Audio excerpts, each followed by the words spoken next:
أعوذ بالله من الشيطان الرجيم بسم الله الرحمن الرحيم وإذا أردنا أن نهلك قرية أمرنا متر فيها ففسقوا فيها فحق عليها القول فدمرناها تدميرا وكم أهلكنا من القرون من بعد نوح وكفى بربك بذنوب عباده خبيرا بصيرا من كان يريد العاجلة عجلنا له فيها ما نشاء لمن نريد ثم جعلنا له جهنم يصلاها مذموما مدحورا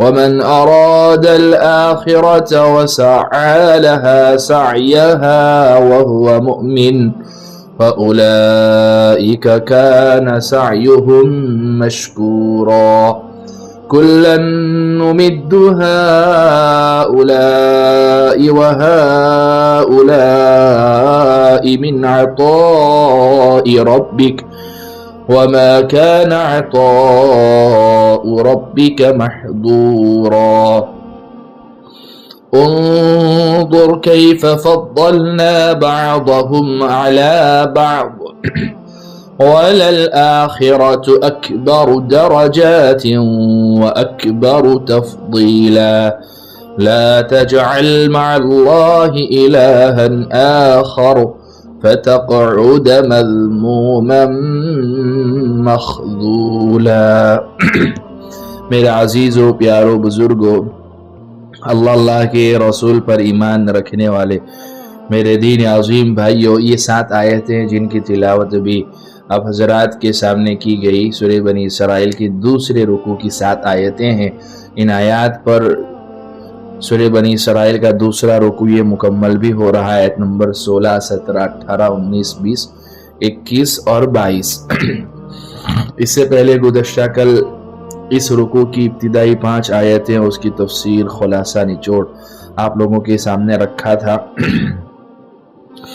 اللہ سبحانہ و تعالی نے اس میں اس بات کا اعلان فرمایا تھا کہ جو شخص سیدھی راہ پر چلتا ہے تو وہ خود اپنے فائدے کے لیے چلتا ہے، اور جو گمراہی کا راستہ اختیار کرتا ہے وہ اپنے ہی نقصان کے لیے اختیار کرتا ہے، اور کوئی بوجھ اٹھانے والا کسی دوسرے کا بوجھ نہیں اٹھائے گا، اور ہم کبھی کسی کو اس وقت تک سزا نہیں دیتے جب تک کوئی پیغمبر اس کے پاس نہ بھیج دیں۔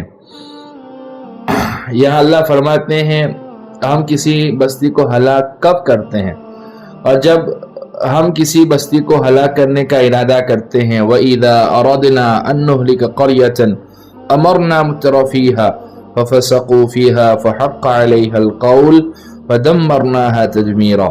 اور جب ہم کسی بستی کو ہلاک کرنے کا ارادہ کرتے ہیں تو اس کے خوشحال لوگوں کو ایمان اور اطاعت کا حکم دیتے ہیں، پھر وہ وہاں نافرمانیاں کرتے ہیں تو ان پر بات پوری ہو جاتی ہے، چنانچہ ہم انہیں تباہ و برباد کر ڈالتے ہیں۔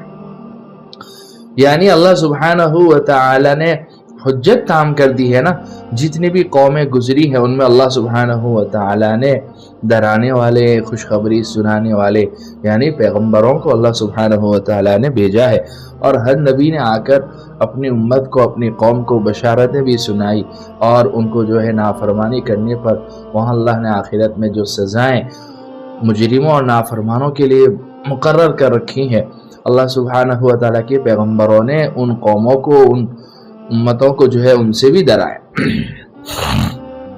اسی لیے اللہ فرماتے ہیں کہ جب تک ان میں پیغمبر نہیں بھیج دیا اور ان پر حجت تام نہیں ہوئی اور انہوں نے نافرمانیوں پر کمر نہ کسی، اس وقت تک جو ہے نا ان کو ہلاک نہیں کیا گیا۔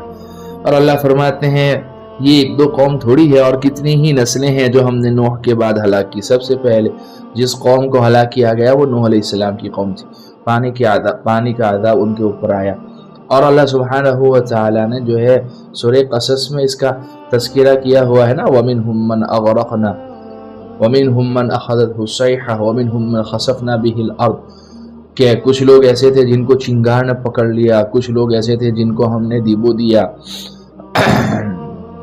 کچھ لوگ ایسے تھے جن کو زلزلے نے پکڑ لیا، کچھ لوگ ایسے تھے جن کو پانی میں دیبو دیا گیا۔ تو اللہ فرماتے ہیں جب ہم کسی بستی کو ہلاک کرنے کا ارادہ کرتے ہیں تو اس کے خوشحال لوگوں کو ایمان اور اطاعت کا حکم دیتے ہیں، پھر وہ وہاں نافرمانیاں کرتے ہیں تو ان پر بات پوری ہو جاتی ہے، چنانچہ ہم انہیں تباہ و برباد کر ڈالتے ہیں۔ اور کتنی ہی نسلیں ہیں جو ہم نے نوح کے بعد ہلاک کی، وَكَمْ أَهْلَكْنَا مِنَ الْقُرُونِ مِن بَعْدِ نُوحٍ وَكَفَى بِرَبِّكَ بِذُنُوبِ عِبَادِهِ خَبِيرًا بَصِيرًا۔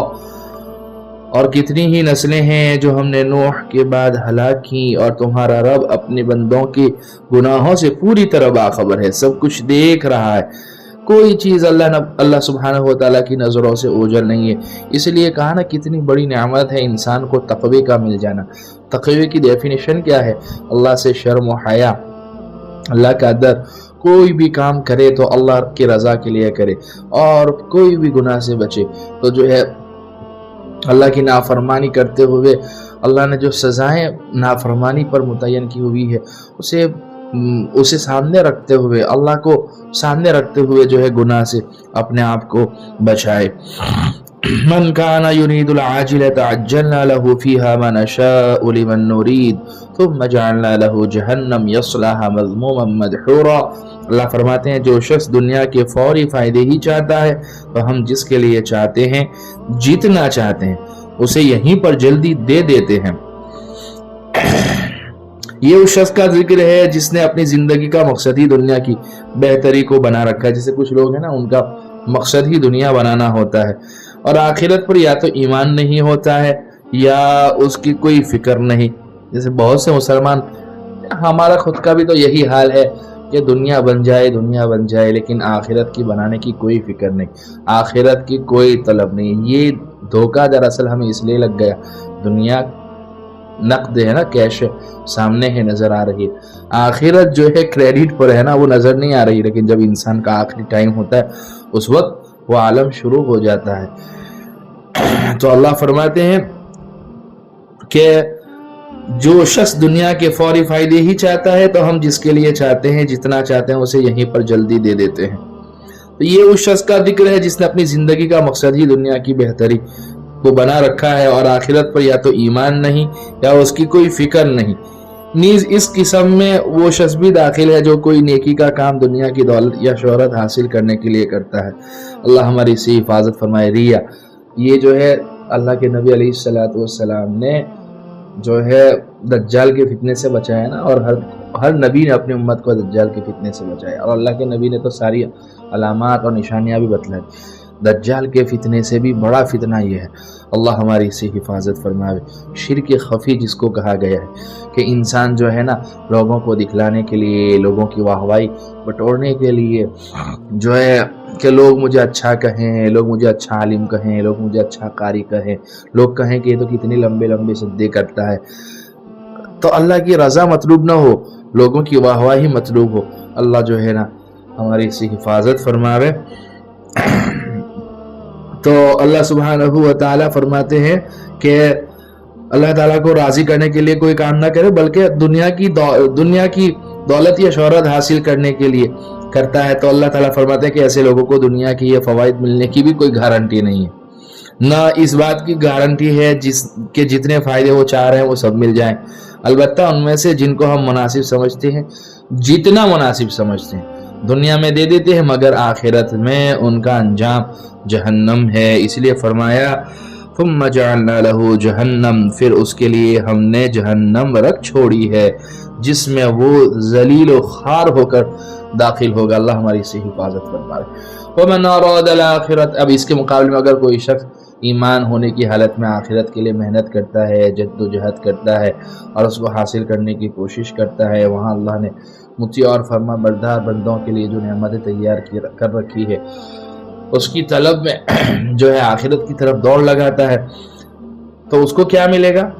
اور جو شخص آخرت کا فائدہ چاہے اور اس کے لیے ویسی ہی کوشش کرے جیسی اس کے لیے کرنی چاہیے جبکہ وہ مومن بھی ہو، تو ایسے لوگوں کی کوشش کی پوری قدردانی کی جائے گی۔ كلا نمد هؤلاء وهؤلاء من عطاء ربك وما كان عطاء ربك محظورا.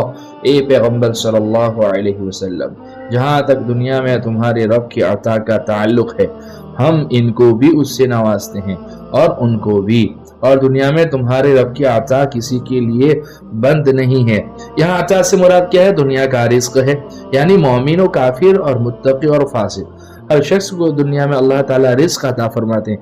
یہ رزق کسی پر بند نہیں ہے، اس لیے تو فرمان الرحمن الرحیم کہ دنیا کے اعتبار سے تو سب پر مہربان ہے نا، نہ ماننے والوں کو بھی دے رہا ہے، بلکہ ان کو زیادہ دے رہا ہے.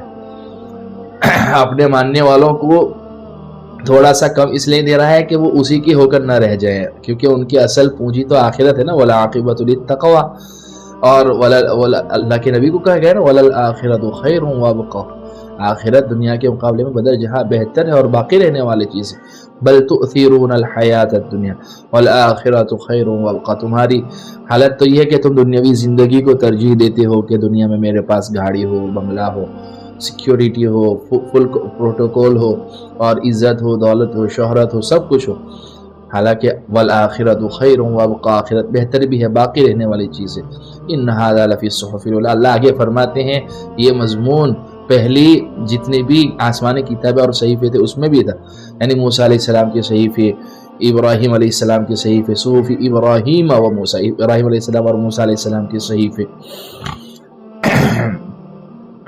تو اللہ فرماتے ہیں جو شخص آخرت کا فائدہ چاہے اور اس کے لیے ویسی ہی کوشش کرے جیسی اس کے لیے کرنی چاہیے جبکہ وہ بندہ مومن بھی ہو، تو ایسے لوگوں کی کوشش کی پوری قدردانی کی جائے گی. اللہ ہمیں آخرت کا طالب بنا دے. دنیا کا طالب بننے سے اللہ ہماری حفاظت فرماوے. کلا نمد هؤلاء وهؤلاء من عطاء ربك وما كان عطاء ربك محظورا. اللہ فرماتے ہیں اے پیغمبر صلی اللہ علیہ وسلم، جہاں تک دنیا میں تمہارے رب کی عطا کا تعلق ہے ہم ان کو بھی اس سے نوازتے ہیں اور ان کو بھی، اور دنیا میں تمہارے رب کی عطا کسی کے لیے بند نہیں ہے. یعنی دنیا میں اللہ ہر ایک کو رزق سے نوازتے ہیں. دنیا کے اعتبار سے تو سب پر رحمان ہے، آخرت میں اس کی رحمت مومنوں کے لیے خاص ہے. انظر کیف فضلنا بعضهم على بعض وللآخرة اکبر درجات واکبر تفضیلا. دیکھو ہم نے کس طرح ان میں سے ایک کو دوسرے پر فضیلت دے رکھی ہے، اور یقین رکھو کہ آخرت درجات کے اعتبار سے بھی بہت بڑی ہے اور فضیلت کے اعتبار سے بھی کہیں زیادہ ہے. یعنی دنیا میں کسی کو اللہ تعالیٰ نے اپنے حکمت کے تحت زیادہ رزق عطا فرمایا ہے اور کسی کو کم، البتہ جس چیز کے لیے انسان کو پوری کوشش کرنی چاہیے وہ آخرت کے فوائد ہے، کیونکہ وہ دنیا کے فوائد کے مقابلے میں بدر جہاں زیادہ ہے. کیونکہ اور دوسری سب سے بڑی خوبی تو یہ ہے دنیا کی آخرت کی سب سے بڑی خوبی یہ ہے کہ وہ باقی رہنے والی ہے. دنیا کی سب سے بڑی اس کی جو ہے نقص اور اس کی کمی اور کیا کہتے ہیں اس کی خامی یہ ہے کہ وہ ختم ہو جانی ہے، چاہے کچھ بھی ہو، کیسا بھی ہو، کتنا بھی ہو، ختم ہو جانا ہے. اور آخرت برحال باقی رہنے والی. اس لیے تو اللہ کے نبی نے ارشاد فرمایا نا اللہم لا عیش الا عیش الاخرہ، اللہ اصل مزے تو آخرت کے مزے ہیں، آخرت میں مزے کروائیے.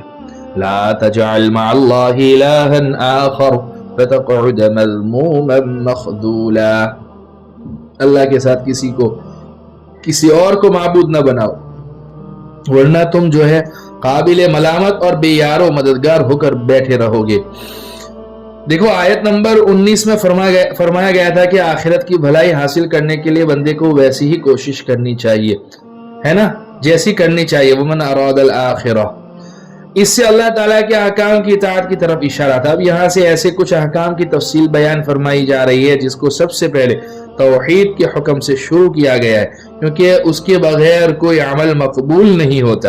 اس کے بعد کچھ احکام حقوق العباد سے متعلق بیان کیے گئے ہیں جو آئندہ کل اس کی تفصیلات آئے گی. بہرحال یہ جو ہے ان آیات پر، ان 7 آیات پر جو ہے سورہ بنی اسرائیل کا دوسرا رکوع مکمل ہو گیا ہے. اللہ سبحانہ و تعالی ہمارے اس مبارک سلسلے کو قبول فرماوے، نجات بخشش کا ذریعہ بناوے، کہنے سننے سے زیادہ عمل کی توفیق عطا فرماوے. وآخر دعوانا الحمدللہ رب العالمین.